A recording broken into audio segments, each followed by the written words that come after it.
નમસ્કાર વિદ્યાર્થી મિત્રો, તપોવન સાયન્સ એકેડમી આપનું હાર્દિક સ્વાગત કરે છે. હું સતીશ સોજિત્રા લઈને આવું છું આપણા માટે ધોરણ 11નું રસાયણ વિજ્ઞાનનું ચેપ્ટર નંબર 6 ઉષ્માગતિશાસ્ત્ર. મિત્રો, છેલ્લા લેક્ચરની અંદર આપણે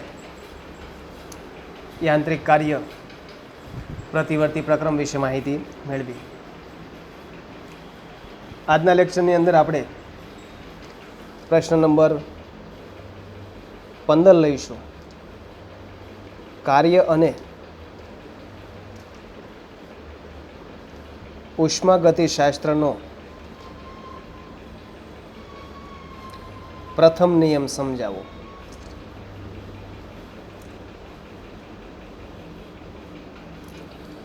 અથવા આ પ્રશ્ન પૂછી શકાય, સાબિત કરો કે delta U is equal two ક્યુબી. મિત્રો, આપણે આ સાબિત કરવાનું છે. મોસ્ટ આઈએમપી પ્રશ્ન છે, ફરજિયાત લખીને તૈયાર કરવાનો છે. તો અહીંયા મિત્રો આપણે એ વાત કરવાની છે, કાર્ય અને ઉષ્માગતિશાસ્ત્રનો પ્રથમ નિયમ. કાર્ય કોને કહેવાય? જે આપણે આગળ પણ શીખી ગયા હતા કે કોઈ પણ એક પદાર્થ પર બળ લગાડતા જે બિંદુ પર બળ લગાડવામાં આવેલું છે તે બિંદુ બળની દિશામાં સ્થાનાંતર કરે તો કાર્ય થયેલું છે એમ કહી શકાય. રસાયણ વિજ્ઞાનની અંદર મુખ્ય બે પ્રકારના કાર્ય હોય છે, એક વિદ્યુતીય કાર્ય અને બીજું છે યાંત્રિકીય કાર્ય. તો એના વિશે થોડીક પહેલાં વાત કરીએ. કાર્ય કોને કહીશું? એ કોઈ પણ એક પદાર્થ પર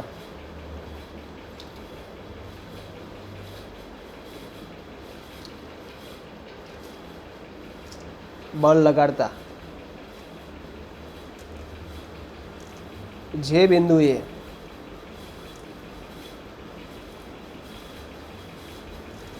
બળ લાગુ પડતું હોય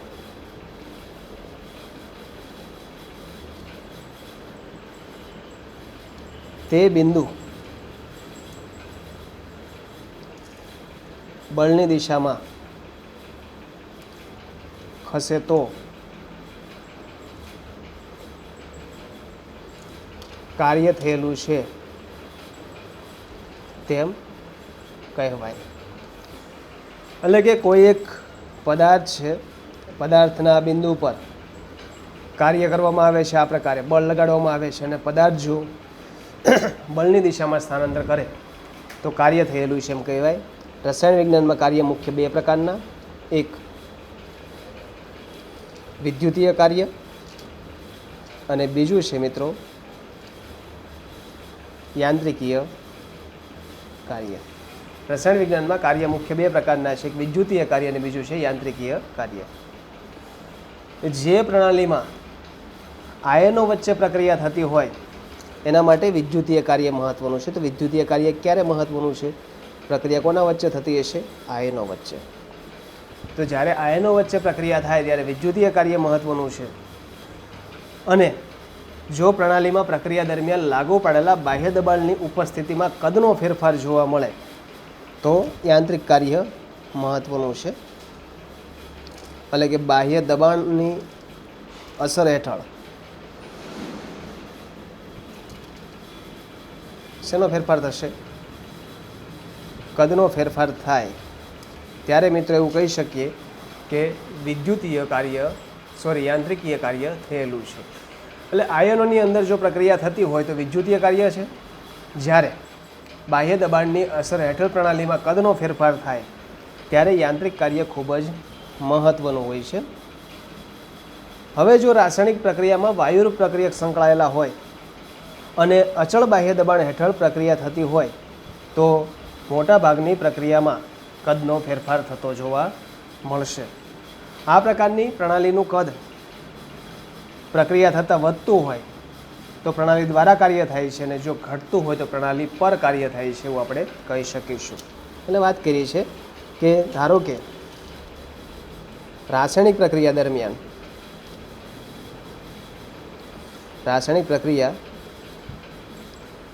દરમિયાન વાયુરૂપ પદાર્થો સંકળાયેલા હોય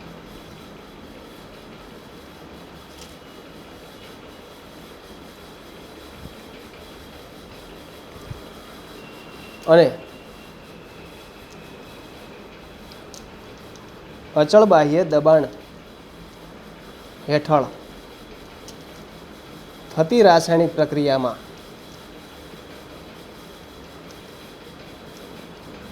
કદનો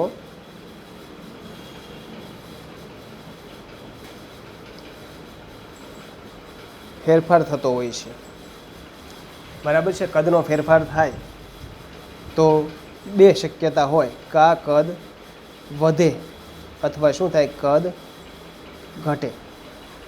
એટલે જો પ્રક્રિયા દરમિયાન કદ વધતું હોય તો પ્રણાલી દ્વારા કાર્ય થાય અને કદ ઘટતું હોય તો પ્રણાલી પર કાર્ય થાય છે. આ બંને વસ્તુ ખાસ ધ્યાનમાં રાખવાની.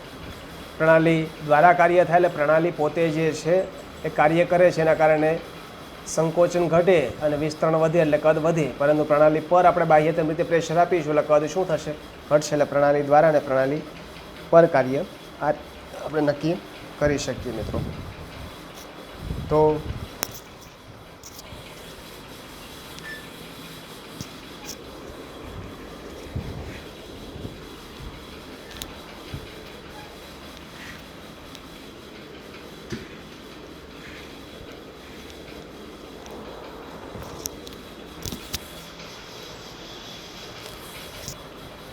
અહીંયા આપણે બેઝિક માહિતી મેળવી, કાર્ય એટલે શું, કાર્ય કઈ રીતે થઈ શકે. હવે આપણે સાબિતીની વાત કરીએ કે સમીકરણ આપણે delta U is equal to Q V કઈ રીતે સાબિત કરવું.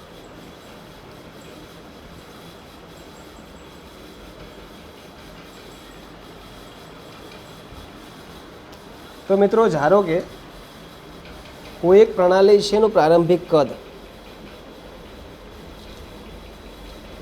V1 છે અને એનું અંતિમ કદ V2 છે. પ્રણાલી પર બાહ્ય દબાણ લાગુ પાડીએ છીએ P અને આ બાહ્ય દબાણ P જે છે એનું મૂલ્ય અચળ છે. હવે કદના ફેરફાર થાય તો થયેલું કાર્ય W બરાબર આગળ આપણે શીખી ગયા પ્રમાણે minus P into V2 minus V1 બરાબર માઇનસ P ઇન્ટુ શું લખી શકાય, ડેલ્ટા V W બરાબર. હવે ઉષ્માગતિશાસ્ત્રનો પ્રથમ નિયમ લઈએ.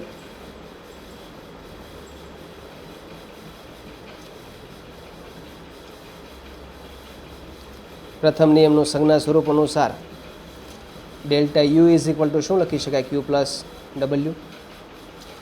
Delta U is equal to Q minus P into શું લખી શકાય, ડેલ્ટા વી. ડબલ્યુની કિંમત આપણે મૂકી દઈએ. હવે દબાણ અચળ છે તો કદમાં ફેરફાર થતો ન હોય તો ડેલ્ટા વી બરાબર 0. ડેલ્ટા વી બરાબર 0 હોય તો પી ઇન્ટુ ડેલ્ટા વી બરાબર પણ શું લખી શકાય, 0. માટે delta U is equal to Q લખી શકાય, પરંતુ કદ અચળ છે માટે શું લખી શકાય, Q V. Delta U is equal to Q V. આના ઉપરથી એવું કહી શકીએ કે અચળ કદે કદ અચળ છે. અચળ કદે થતી પ્રક્રિયાઓમાં પ્રણાલીની આંતરિક ઉર્જાનો ફેરફાર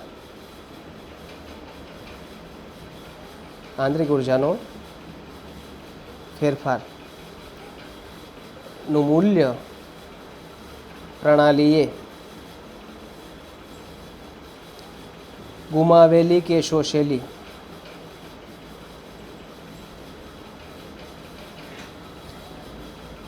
ઉષ્મા બરાબર હોય છે. આ બાબત પણ ખાસ મિત્રો ધ્યાનમાં રાખવાની છે. હવે અચળ કદ દરમિયાન વી છે એટલે કદ અચળ છે. અચળ કદ દરમિયાન આંતરિક ઉર્જામાં થતો ફેરફાર એટલે ડેલ્ટા યુમાં થતો ફેરફાર કોના બરાબર છે, પ્રણાલીએ મેળવેલી અથવા તો ગુમાવેલી ઉષ્મા બરાબર હોય છે. આ સમીકરણ જે છે ખાસ અગત્યનું, આના ઉપરથી પ્રશ્ન પૂછાય છે. Delta U is equal two QV સમીકરણ તારવું મોસ્ટ ટાઈમ બી પ્રશ્ન છે, વ્યવસ્થિત અને ખાસ મિત્રો તૈયાર કરવાનો છે. તો આ આપણે વાત કરી પ્રશ્ન નંબર 15 મોસ્ટ એમપી છે. હવે વાત કરીએ પ્રશ્ન નંબર 16.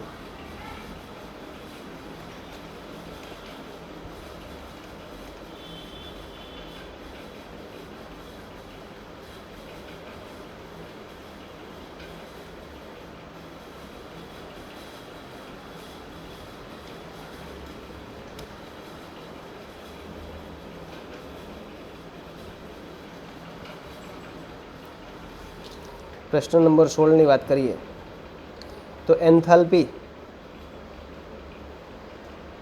અને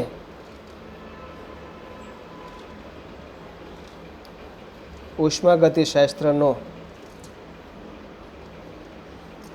પ્રથમ નિયમ સમજાવો. હવે અહીંયા એન્થાલ્પી અને ઉષ્માગતિશાસ્ત્રના પ્રથમ નિયમ વચ્ચેનો સંબંધ દર્શાવવાનો છે, અથવા તો સાબિત કરો કે delta H is equal to ક્યુપી. આપણો મોસ્ટ આઈએમપી પ્રશ્ન. પ્રશ્ન નંબર 15, 16 અને 17. 15, 16 અને 17 મોસ્ટ આઈએમપી પ્રશ્નો છે અને ફરજિયાત તૈયાર કરવાના છે બે વાર લખીને. હવે અહીંયા આપણે વાત કરીએ ત્યારે આગળના પ્રશ્નમાં કાર્ય અને ઉષ્માગતિશાસ્ત્રના પ્રથમ નિયમની સમજૂતી હતી. અહીંયા એન્થાલ્પી અને ઉષ્માગતિશાસ્ત્રના પ્રથમ નિયમની સમજૂતી હતી. ત્યાં પહેલાં આપણે કાર્ય સમજાવ્યું. તો અહીંયા આપણે પહેલાં શું સમજાવવું પડશે મિત્રો? એન્થાલ્પી. તો એન્થાલ્પી એ શું છે? તો એક સામાન્ય ઉદાહરણ લઈએ. કોઈ પણ પ્રક્રિયા જો ખુલ્લા પાત્રમાં થતી હોય તો એક ઉદાહરણ લઉં. ધારો કે આ એક બીકર છે, બીકરની અંદર કોઈ એક રિએક્શન થાય છે. આ પાત્ર ખુલ્લું છે, ખુલ્લા પાત્રમાં પ્રક્રિયા થતી હોય તો અહીંયા દબાણ કોનું લાગે મિત્રો? તો દબાણ લાગશે વાતાવરણનું. કોનું દબાણ હશે? વાતાવરણ. આ બાબતે ખાસ ધ્યાનમાં રાખવાની. એટલે એવું કહી શકીશું કે સામાન્ય રીતે રાસાયણિક પ્રક્રિયા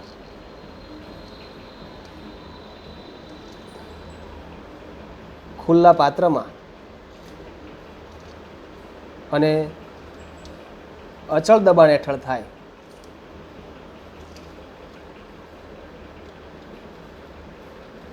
મોટાભાગની રાસાયણિક પ્રક્રિયા જો ખુલ્લા પાત્રમાં થતી હોય તેનું દબાણનું મૂલ્ય મિત્રો કેવું લઈશું આપણે? અચળ મૂલ્ય તરીકે લેવામાં આવે. હવે આ પ્રકારના જ્યારે પ્રક્રમોમાં ઉર્જાનો ફેરફાર થાય છે, ઉર્જાના ફેરફારને માપવા માટે એક નવું અવસ્થા વિધિ દાખલ કરવામાં આવ્યું અને નવા અવસ્થા વિધિને એન્થાલ્પી તરીકે ઓળખવામાં આવશે. તો આ પ્રકારના પ્રક્રમો હોય, આ પ્રકારના પ્રક્રમમાં ઉર્જાનો ફેરફાર નક્કી કરવા માટે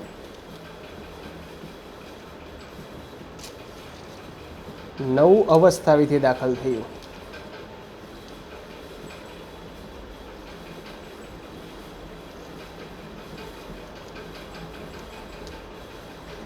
અને નવા અવસ્થા વિધિને શું કહીશું મિત્રો? આપણે એન્થાલ્પી, જેની સંજ્ઞા છે કેપિટલ એચ. તો આ પ્રકારના પ્રક્રમમાં ઉર્જાનો ફેરફાર નક્કી કરવા માટે નવું અવસ્થા વિધિ દાખલ થયું. નવા અવસ્થા વિધિને મિત્રો એન્થાલ્પી એચ તરીકે ઓળખવામાં આવે છે. હવે એન્થાલ્પી એચ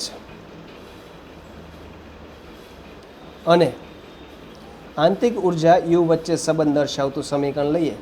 આંતરિક ઉર્જા યુ વચ્ચે આગળ પણ સમીકરણ આવી ગયું છે. સંબંધ દર્શાવતું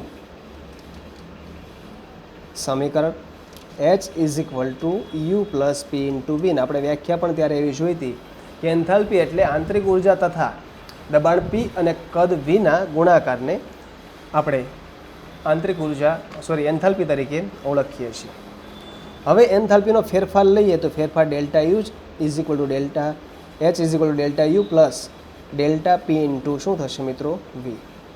માટે delta H is equal to delta U plus P into delta V plus V into શું લખી શકાય? ડેલ્ટા પી લખી શકાય. પરંતુ અહીંયા શરૂઆતમાં જ આપણે વાત કરી દબાણ કેવું છે? અચળ. અને અચળ દબાણ હોય તો ડેલ્ટા પી બરાબર 0 અને ડેલ્ટા પી બરાબર 0 હોય તો વી ઇન્ટુ ડેલ્ટા પી બરાબર પણ શું થશે? 0. એટલે આ સ્ટેપ આપણું 0 થશે. માટે delta H is equal to delta U plus શું લખી શકાય? P into delta V. હવે આ સમીકરણ નંબર આપણે આને કહી દઈશું 1.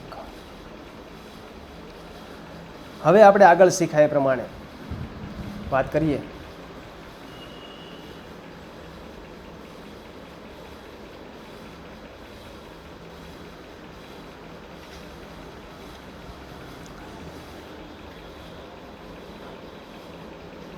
ઉષ્માગતિશાસ્ત્રના પ્રથમ નિયમનું સંજ્ઞા સ્વરૂપ લઈએ.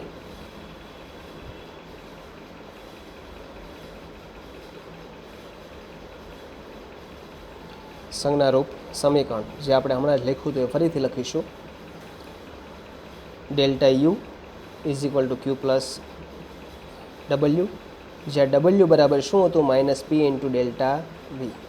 માટે delta U is equal to Q minus P into delta V આવશે. વી આ સમીકરણ નંબર 2. સમીકરણ 2ની કિંમત સમીકરણ નંબર 1માં મૂકી દઈએ.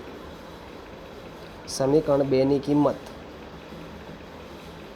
1માં મૂકતા સમીકરણ 1 આવું થશે. Delta H is equal to delta યુની જગ્યાએ કિંમત મૂકીએ Q minus P into delta V plus P into delta V. માટે delta H is equal to Q, પરંતુ દબાણ અચળ છે માટે શું કહીશું? Q P. Delta H is equal to Q P મિત્રો લખી શકાય. અને આના ઉપરથી આપણે એવું કહી શકીએ કે અચળ દબાણે થતો એન્થાલ્પીમાં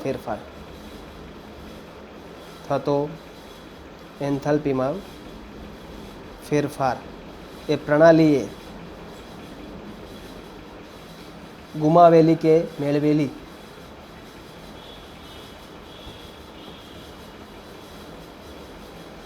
ઉષ્મા બરાબર હોય છે. પ્રણાલીએ મેળવેલી અથવા તો ગુમાવેલી ઉષ્મા બરાબર જોવા મળશે. આ બાબત મિત્રો ખાસ ધ્યાનમાં રાખવાની. બંને પ્રશ્નો મોસ્ટ આઈએમપી. પહેલાં આપણે સમજાવ્યું એન્થાલ્પી એટલે શું, તો એન્થાલ્પી એક અવસ્થા વિધેય છે. અને ત્યાર પછી આપણે ઉષ્માગતિશાસ્ત્રના પ્રથમ નિયમનું ગાણિતીય સ્વરૂપ, એના ઉપરાંત એન્થાલ્પીની વ્યાખ્યા પ્રમાણે એન્થાલ્પીનું સૂત્ર, એનો તફાવત લીધો. તફાવતની અંદર પી તો અચળ છે રકમ પ્રમાણે, અને વાત કરીએ પ્રમાણે પી અચળ છે માટે ડેલ્ટા પી બરાબર શું લખી શકાય? 0. માટે વી ઇન્ટુ ડેલ્ટા પી બરાબર પણ 0 થશે. નવું સમીકરણ મળશે. એ સમીકરણની કિંમત આપણે ઉષ્માના ગતિશાસ્ત્રના પ્રથમ નિયમના ગાણિતીય સ્વરૂપની અંદર મૂકવામાં આવે તો આપણે delta H is equal to ક્યુપી કરવી શકીએ.